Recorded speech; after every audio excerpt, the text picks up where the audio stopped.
how you can add bots to your Discord server.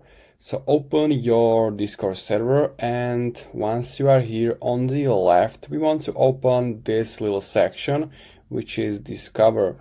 It should be in this left menu bar where are all your Discord server which you are in, and click Discover.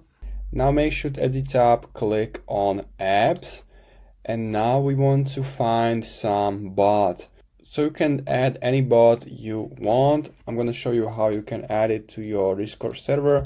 So if you search for bot, you can find all bots available for free, and you can add them to your Discord server. For example, this is Botify. Botify is a music bot which can stream music from YouTube, Spotify. I like, for example, Flavibot, and this Flavibot is high quality Discord music bot, and it can play music in your Discord server.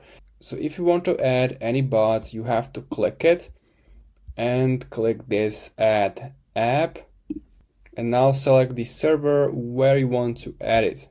When your Discord server is selected, click on Continue. Now you have to confirm all the access to that bot. Click on Authorize.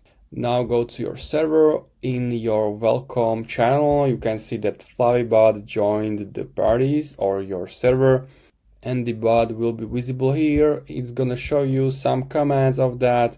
And also, if you open your member list, you will see that bot into online section, but here is the icon app. So that's how you can add any bot to your Discord server. If you have any questions, leave a comment, and see you next time.